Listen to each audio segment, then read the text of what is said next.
ফিরে আসলাম আমাদের টেবিল রানারের দ্বিতীয় পর্বে।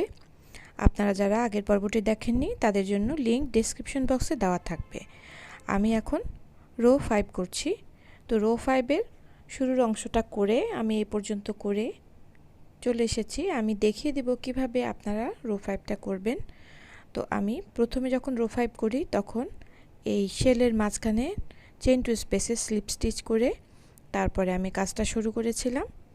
তারপরে প্রত্যেকটা শেলের মাঝখানে আমি 3টা করে ডাবল ক্রোশে দিয়েছি। এরপর বডির অংশে যেখানে 4টা ডাবল ক্রোশে ছিল সেখানে একটা ডাবল ক্রোশে, 2টা চেইন, একটা ডাবল ক্রোশে এভাবে হয়েছে। মাঝখানে 2টো ঘরে স্কিপ করতে হবে এবং অল্টারনেট করে আমরা এভাবে একটা নেটের মতন অংশ তৈরি করব। আমি আপনাদেরকে এখন করে দেখাবো, তাহলে পুরো বিষয়টা আপনাদের কাছে ক্লিয়ার হয়ে যাবে। এই বডির অংশটা থেকে আমি আবার রাউন্ড অংশটাতে কাজ শুরু করছি। একটা চেইন দিয়ে আমাকে শুরু করতে হবে। এরপরে আমি শেলের মাঝখানে যে 2টো চেইন আছে এখানে প্রথমে 2টো ডাবল ক্রোশে, 1 2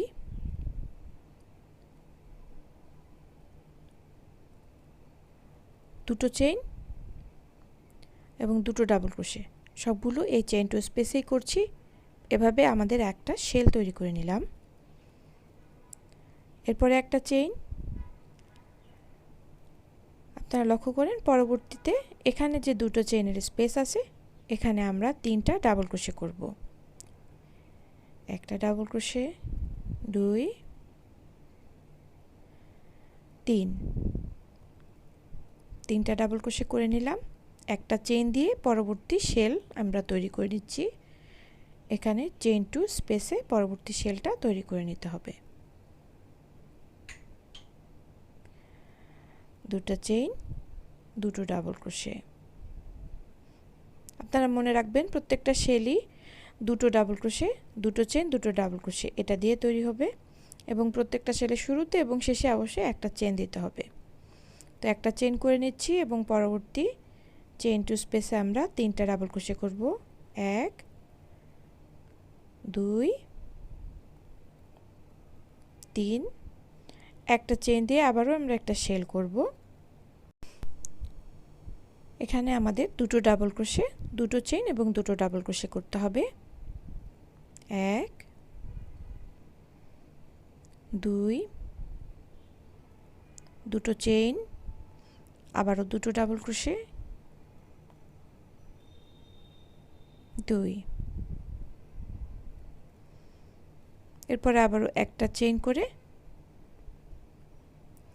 আমরা এই স্পেসে 3টে ডাবল ক্রোশে করে নেব।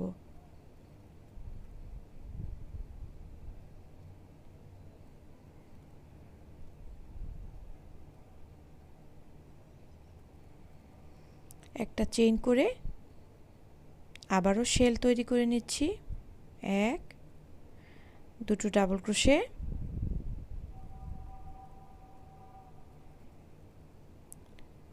2টো চেইন এবং 2টো ডাবল ক্রোশে, 1 2। এখন একটা চেইন করে নিচ্ছি। চেইন টু স্পেসে আবারও 3টা ডাবল ক্রোশে করব।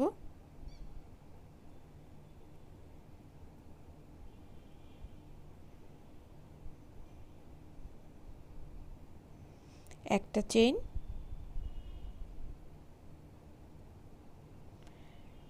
এবং এখানে একটা শেল।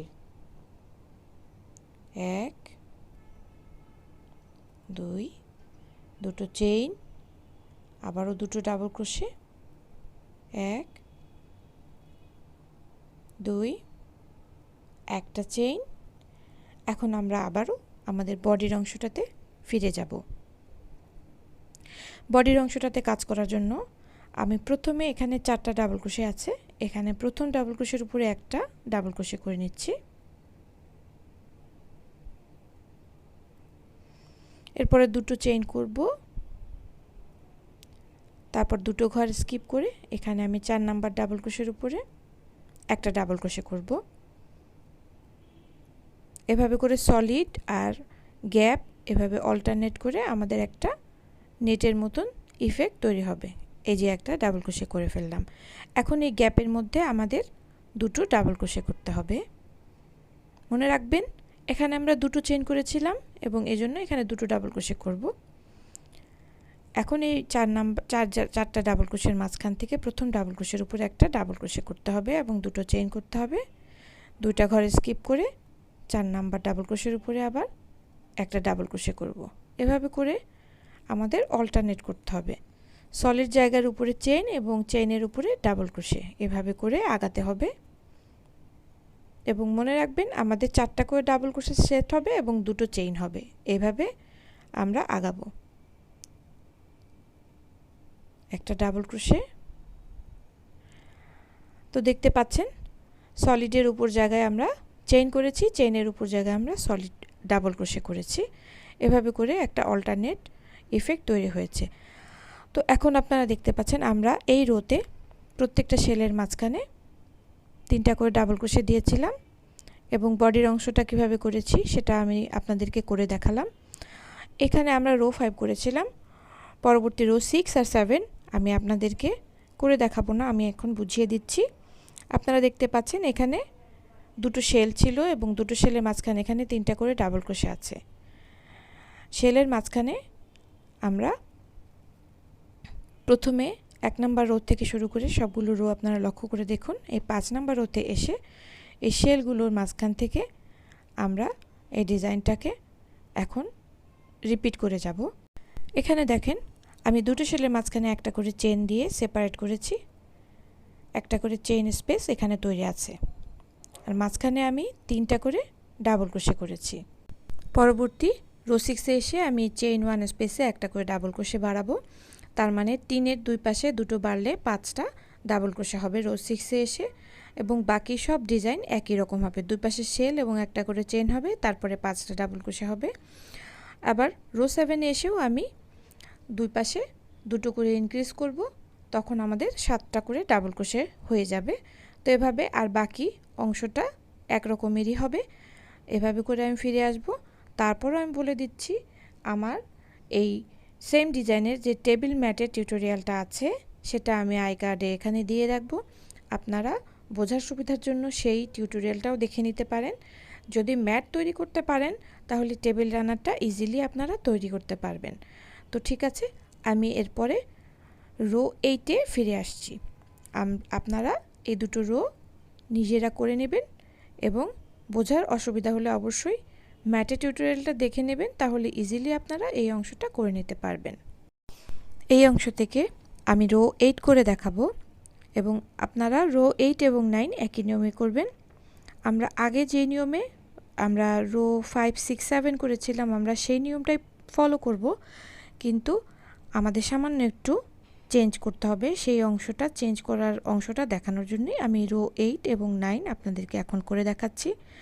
তো প্রথমে একটা শেল করে নিয়ে একটা চেইন করে নিলাম এবং আগের ঘরে চেইন 1 স্পেসে আমি একটা ডাবল ক্রোশে করে নিচ্ছি। এরপরে বাকি যে 7টা ডাবল ক্রোশে আছে প্রত্যেকটা ডাবল ক্রোশের আমি ব্যাক লুপ থেকে এভাবে একটা করে ডাবল ক্রোশে করে নিচ্ছি। তাহলে 7টা ডাবল ক্রোশে দুই পাশে একটা করে ডাবল ক্রোশে বাড়লে এই রোতে আমাকে 9টা ডাবল ক্রোশে করতে হবে। প্রত্যেকটা ডাবল ক্রোশের উপরে আমি একটা করে ডাবল ক্রোশে করব এবং চেইন 1 স্পেসে শুরুতে এবং শেষে একটা করে ডাবল ক্রোশে বাড়াবো।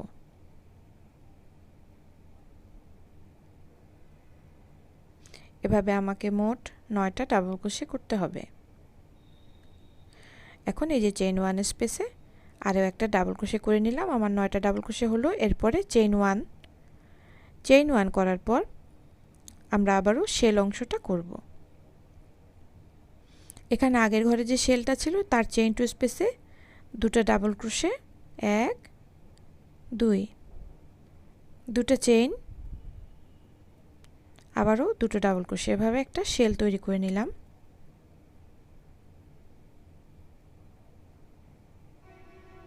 চেইন 1।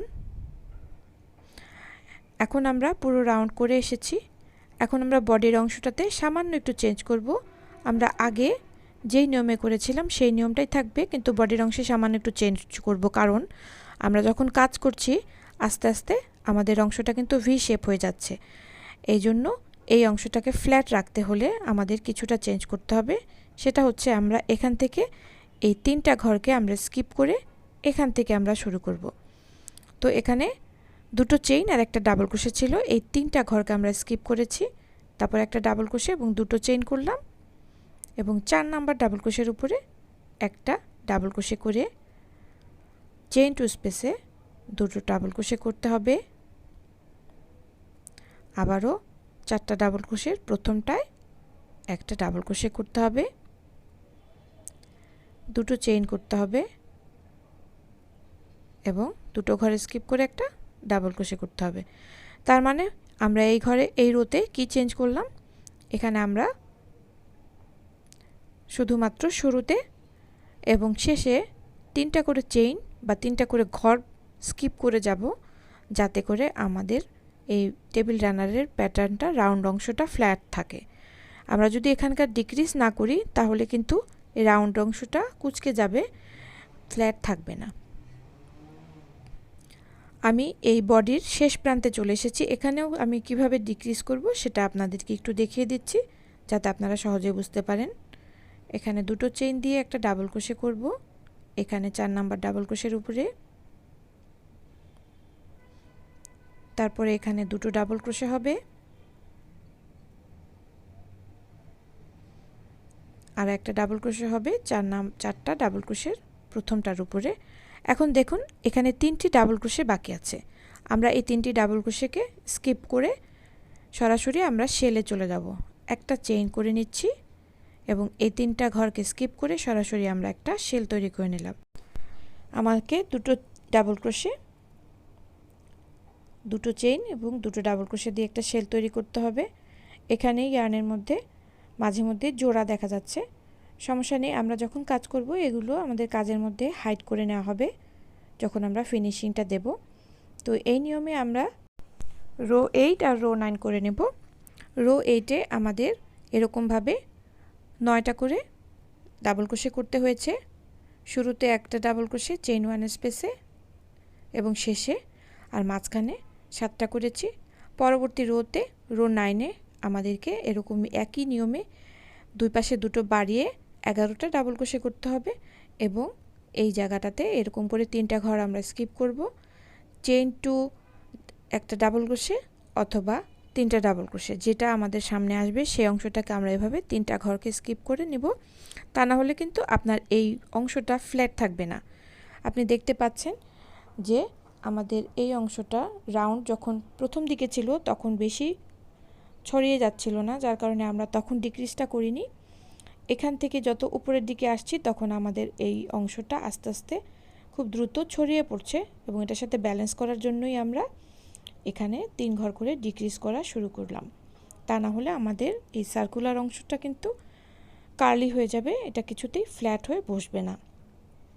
এই জন্য আমরা পরবর্তী রো থেকে এভাবে 3টা করে স্টিচকে ডিক্রিজ করে পরবর্তী অংশ আমরা করে নেব। তো আশা করছি আপনারা রো 9 পর্যন্ত করে আবারও ফিরে আসবেন। এখনও যারা আমাদের চ্যানেলটা সাবস্ক্রাইব করেননি তারা অবশ্যই সাবস্ক্রাইব করবেন এবং বেল বাটনে ক্লিক করে আমাদের সাথেই থাকবেন। পরে আমি রো 10 শুরু করতে যাচ্ছি। রো 10-এ ফিরে আসলাম। আপনারা দেখতে পাচ্ছেন আমি রো 9 শেষ করে এখানে স্লিপ স্টিচ করে আমি চেইন টু স্পেসে চলে এসেছি এবং আমি শেলের কাজটা শুরু করলাম। শেল করতে হলে আমাকে দুটো ডাবল ক্রোশে, দুটো চেইন এবং দুটো ডাবল ক্রোশে করতে হবে। 2 নাম্বার ডাবল ক্রোশেটা করে নিলাম, আমাদের শেলটা কমপ্লিট। এরপরে একটা চেইন করব। এখন আমি চেইন 1 স্পেসে প্রতিবারের মতোই একটা ডাবল ক্রোশে করে নিচ্ছি। পরবর্তী 5টা ঘরে আমি 5টা ডাবল ক্রোশে করব, এভাবে মোট 6টা ডাবল ক্রোশে করতে হবে।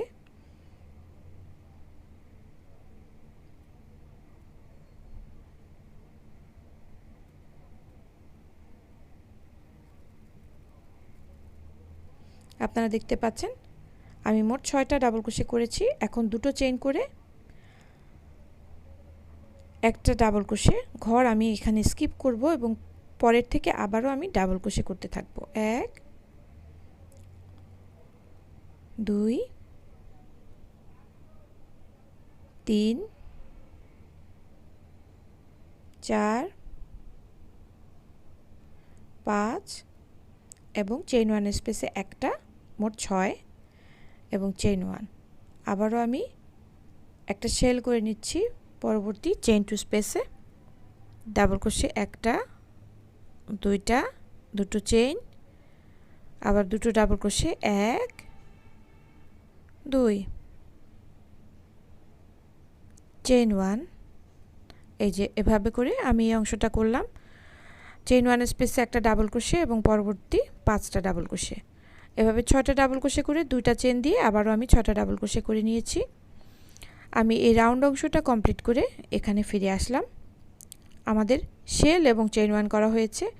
আমি ডিক্রিজ করার অংশটা আপনাদের সুবিধার জন্য আরও একবার করে দেখাচ্ছি। এখানে দুটো চেইন, এই ডাবল ক্রোশে এই অংশটাকে আমি স্কিপ করব এবং এই ডাবল ক্রোশে থেকে আমি কাজটা শুরু করব। প্রথমে একটা ডাবল ক্রোশে করে দুটো চেইন করতে হবে, তারপরে দুটো ঘরে স্কিপ করে আবারও একটা ডাবল ক্রোশে করতে হবে, যেহেতু এটা একটা সলিড অংশ ছিল। এরপরে আবার চেইনের স্পেসে দুটো ডাবল ক্রোশে করব এবং প্রথম ডাবল ক্রোশেটার উপরে একটা ডাবল ক্রোশে করব, দুটো চেইন, দুটো ঘরে স্কিপ করে একটা ডাবল ক্রোশে হবে,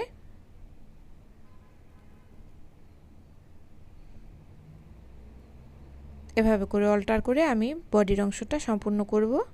এবং আমার রাউন্ড অংশটা শুরু করার সময় অবশ্যই আপনারা মনে রাখবেন আমরা 3টা ঘর করে স্কিপ করে রাউন্ড অংশটা করে এই পর্যন্ত করে ফিরে আসব। এবং আপনাদেরকে আজকের এপিসোডে আমরা এই পর্যন্তই করে দেখাচ্ছি। শুরুতে এবং শেষে ডিক্রিজ করতে ভুলবেন না এবং আগামী পর্ব অবশ্যই দেখবেন। আল্লাহ হাফেজ।